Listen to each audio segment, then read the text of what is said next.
Good morning po sir, pwede ko po ba kuhain ng 38,000 per square meter pag magpapagawa ng bahay? Michael Karumba.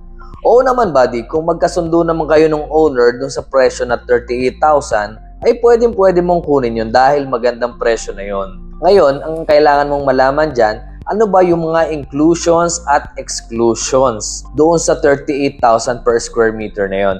Sa akin kasi kapag ka ganun per square meter pumapatak, ay lalabas na siya sa luxury finish. Ngayon, syempre, dapat nakasaad sa contract nyo yung mga exclusions. Tulad ng mga appliances, furniture, yan yung mga usual na hindi kasama na sa contract. Kailangan nakalagay doon. Baka mamaya, 38,000 per square meter nga, pero nandun naman pala yung refrigerator, yung microwave, yung mga furniture, yung mga chandelier na nagagandahan, malulugi ka pa rin doon, buddy.